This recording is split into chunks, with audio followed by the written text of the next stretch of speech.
always love to hear from you. Send us your views, comments, and videos with your name and town to the One Africa TV's WhatsApp on 081 200 6659 or send an SMS to 555. One Africa TV, it just gets better.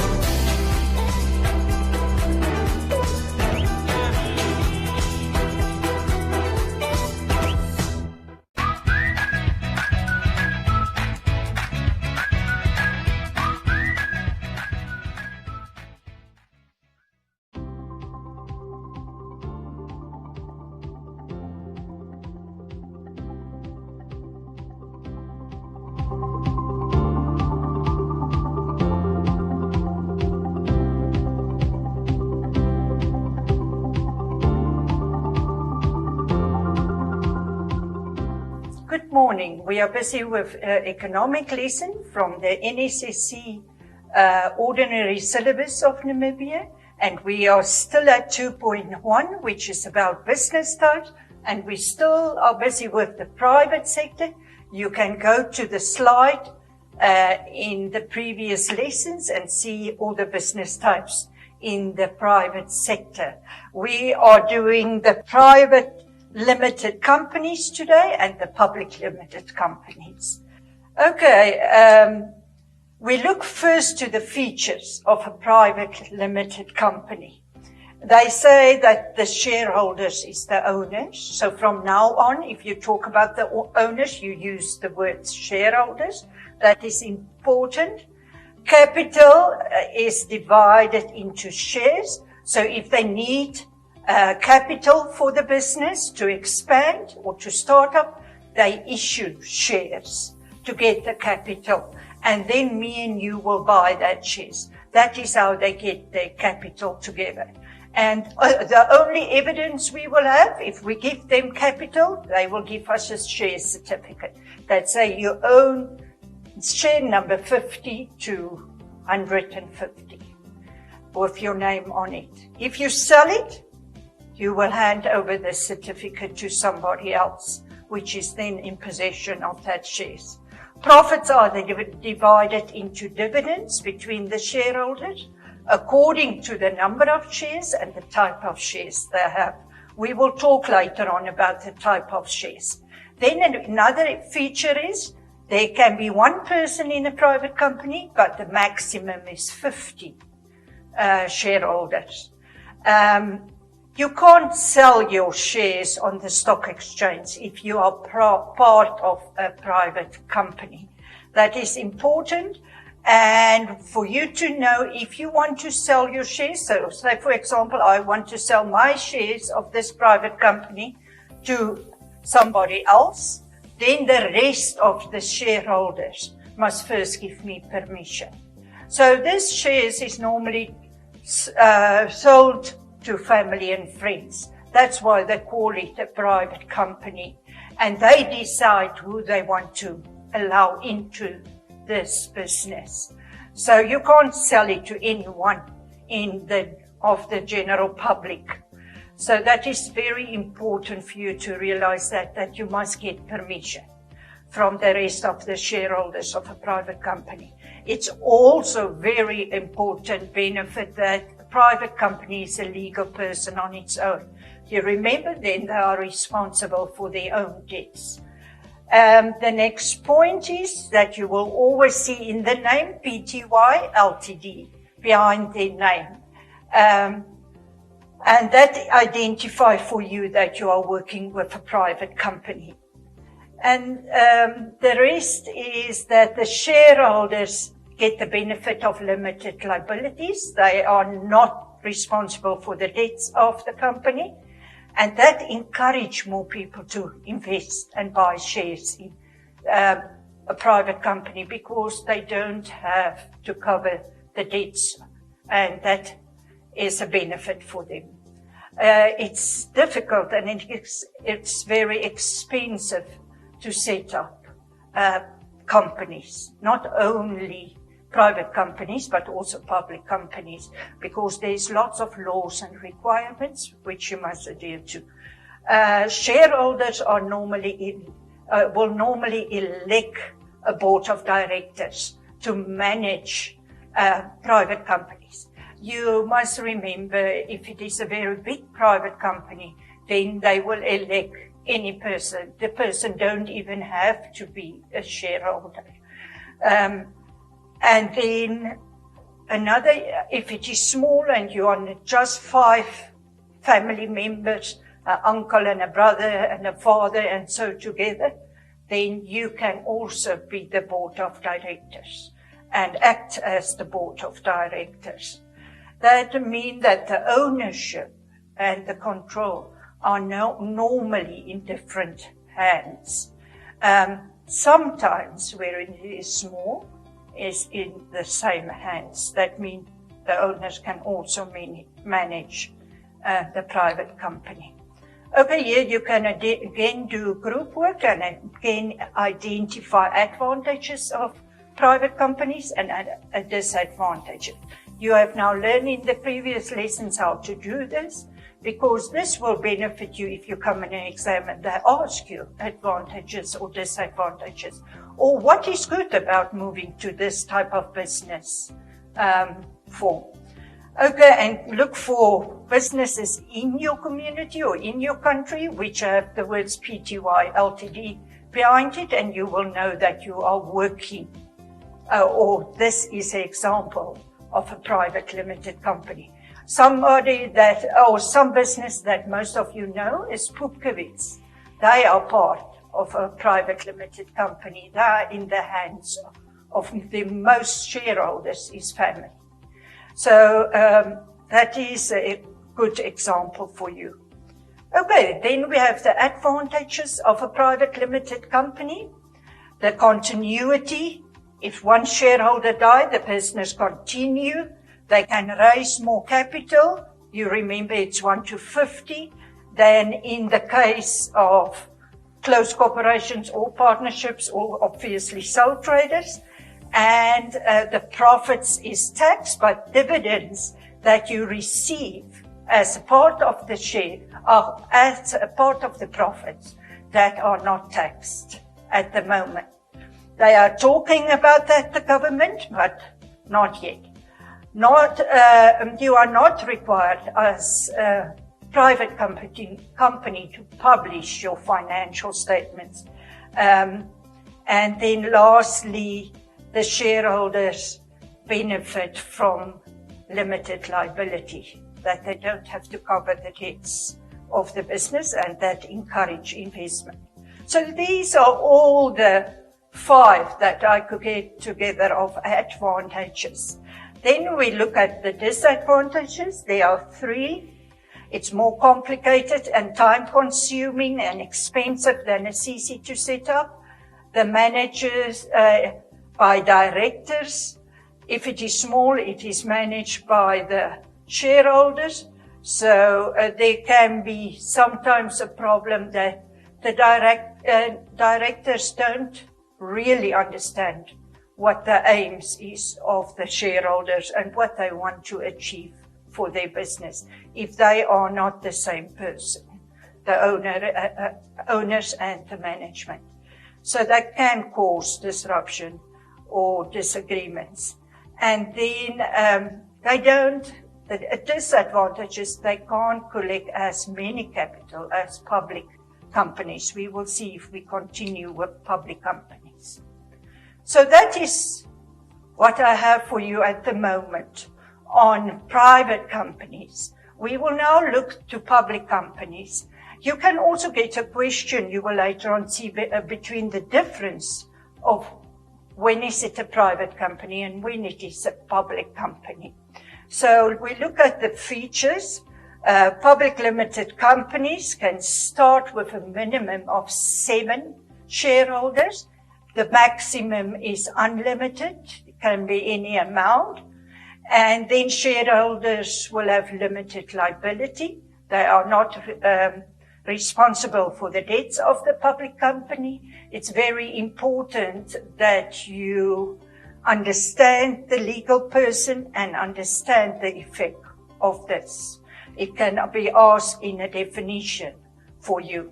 And then shares are freely transferable in the case of a public company. In a case of a public company, they register at the stock exchange. Or any stock exchange, it don't have to be only the Namibian Stock Exchange. And if they are registered on a stock exchange, the shares of that company can be sold to any person or business that is part or that is interested in that shares. So there's no permission allowed by anyone to buy a share or sell a share. So it is available for the general public, which include individuals and firms. Ownership and control is in different hands because the owners appoint the managers, which is the board of directors. And the continuity in this business, because it's an entity on its own. It doesn't matter if one person dies, the shares will be transferred to somebody else that inherit it. The name of this business will only have LTD behind it. It means limited liability. So if you see LTD behind the name, then you know this is a public limited company. They must, according to law, publish their financial statement. Private companies and public companies must must have audited financial statements according to law. But in the case of a public company, they must also publish it. They nowadays publish it online, but most of them still publish it in a newspaper. It's normally over 2 pages.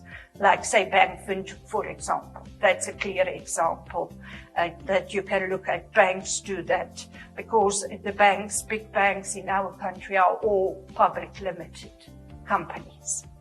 Okay, the capital is divided in shares, which they sell to the general public on the stock exchange. And the owners are also called shareholders. And their profits is also divided into dividends according to the number and type of shares. And they cannot issue a share in their own name. It is the company is a legal person. The legal person issues the shares that you want to. If he needs more capital, they sit together and they decide. They issue a prospectus, that is a magazine in which they inform the new shareholders or interested people that they want to sell more shares, and that is, they give reasons what they want to do with it. So when Namibia Breweries have registered themselves on the stock exchange and they issued more shares, they have clearly explained why they want to do it. They want to expand to Zambia, Angola, Botswana, South Africa, Germany, and they need more capital for that. So that will be clear with previous years on financial statements, clearly explained to you in a prospectus. A prospectus invites you to buy shares. But remember, we are very busy with a public limited company, so we work through the stock exchange. Buying and selling of this company shares can only take place on the stock exchange. Okay, they provide many jobs because they are normally very big businesses with high output. Okay, now there are more features. They have lots of valuable assets. So if I tell you that, then you will know that they have lots of assets to offer for loans and security at the bank. So if they apply for a loan, they can really get a very big loan because the amount of assets they can offer as security is a lot. So the bank will easily give them money because of their lots of valuable assets that is on the PowerPoint. Their output is normally very high, as I've mentioned. So because of that, they can achieve economies of scale. You don't really know what economies of scale is, but later on we will explain economies of scale. It is just to bring down the average cost if the output increase. But we will explain exactly what it is in another lesson. They are usually large firms, and as I said, because of that, they usually employ a lot of workers. They sell two types of shares, which is called ordinary and preference shares. They also sell debentures, and the money that they get in except shares that they sell, they also get money through debentures, issuing debentures, or by taking out loans. So that's where the money for a public company comes from. Okay, the registration process for a public company is very time-consuming, very expensive, and so we will look at that. You must register at the Register of Companies. You must complete a certificate of incorporation. This certificate have your name, your address, and on it, and the objectives of this company. Then you must also complete an article of association, the duties of the shareholders, the directors, and when they call meetings and so forth. And once this was accepted by the Register of Companies, you must also hand yearly a copy of your financial statements, not only to the receiver of revenue or the Inland Revenue Office. You must also hand it to the Register of Companies. And as I've already have mentioned, if you want to start to sell shares on a stock exchange, you must issue a prospectus in where you invite the public to buy your shares and why you want to do that. You can do the same here in group work, look for advantages of a public limited company and disadvantages. There is both cases a lot that you can identify. Just work through the features. The examples that you can look for in your town is easy for you. You can use any of the banks, as I have said, because all of them are listed on the Namibian Stock Exchange. You can also go to the newspaper daily. The Republican have a result on the share prices of the Namibian Stock Exchange, and then you can see which companies, like Trustco, Namibia Breweries, are listed on the stock exchange. Okay, and then we look at advantages of public limited companies and see if you have the same or some of the same. The shareholders have limited liability. It's an advantage. You know why? Because they are not responsible for the debts. You can issue and transfer your shares easily on the stock exchange. If you have shares and you need money, you just call your stockbroker. Remember, you can't buy and sell on your own behalf through the stock exchange. You must work through a stockbroker. Stockbrokers are people that are registered on the stock exchange. Only they may buy and sell shares on the stock exchange. So you contact your stockbroker and you give him an instruction to sell your shares at a specific price. So then he can sell it to anyone. There is no permission needed, and you will get your cash. So that is important for you to know it. So that can happen very quickly.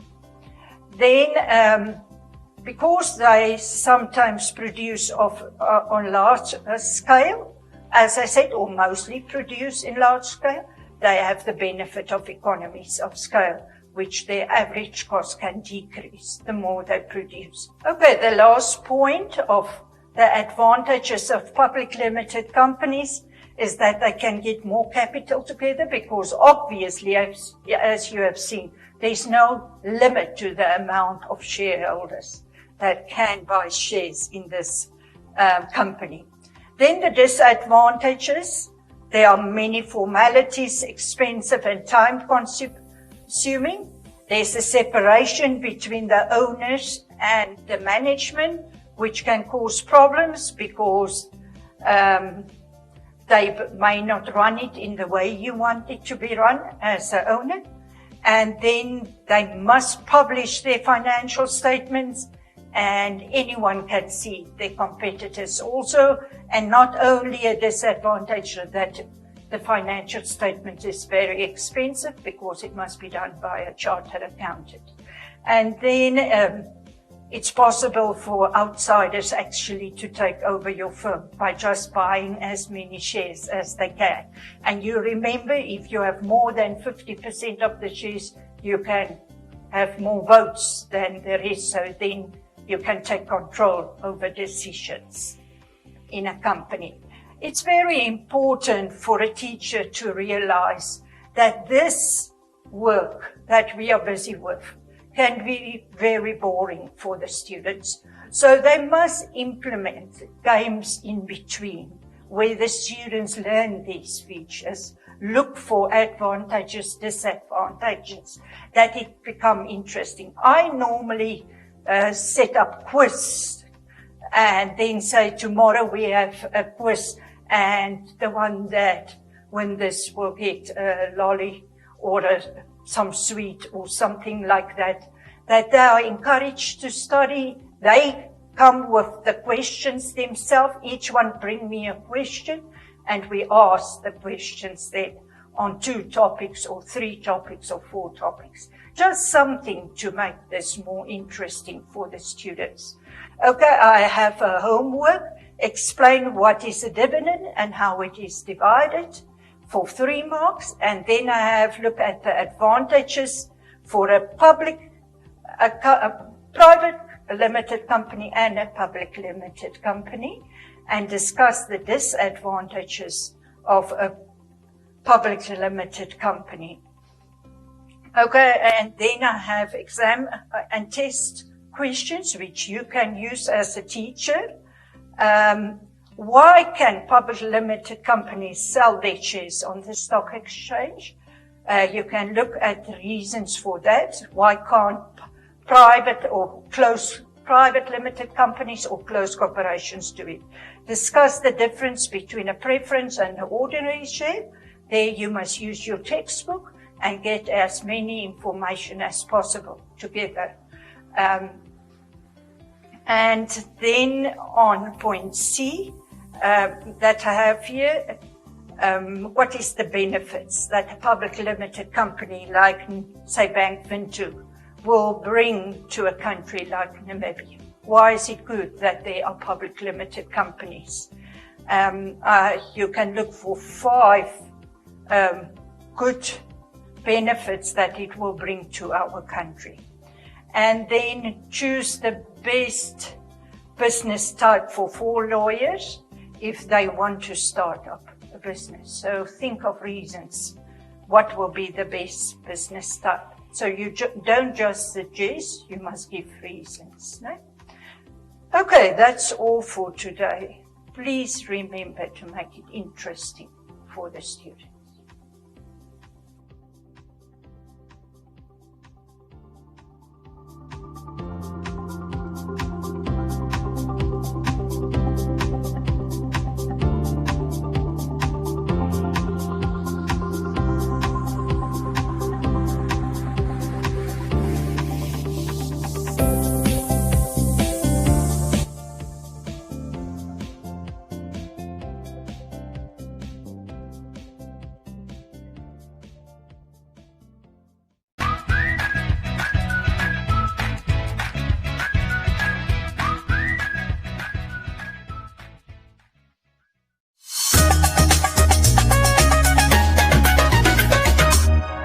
In a corner of southern Africa lies a vast and sparse land, where endless horizons, dramatic scenery, and untouched wilderness abound.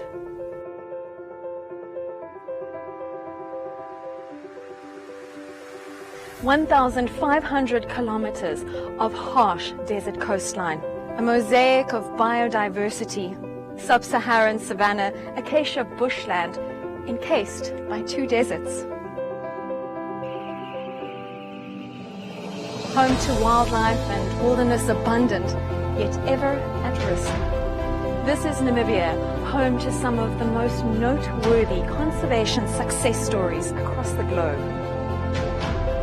Initiatives forged, manned, and driven by passionate individuals and groups. People are busy there walking for more than 45 kilometers a day.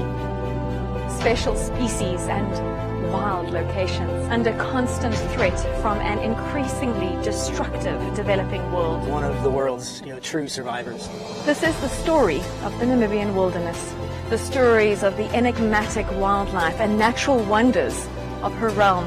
They are not a threat to anyone, if you understand them.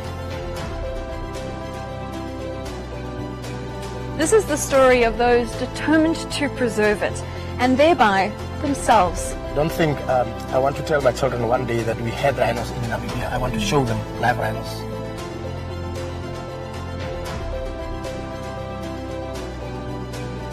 This is the story of the last defenders. We have been tracked them for about 7 days, and on the 7th day, we come across the butchers, and there was a shooting. We are not armed. We having a camera and GPS. We are just hiding behind the bushes.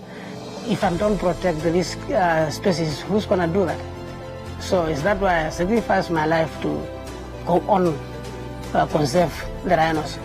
Armed out in the field with basically a notebook against poachers that are armed with highly dangerous weapons and more. How is this an equal fight? I started right on the ground as a tracker, and I worked all the way up to be the CEO now, and I know how hard it is. It's commitment and dedication and the patience that you have for the animal. It's really hard. It's like you had something in your house that you are protecting for so long, and when you go away from home, somebody comes and kills you.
Sipike baby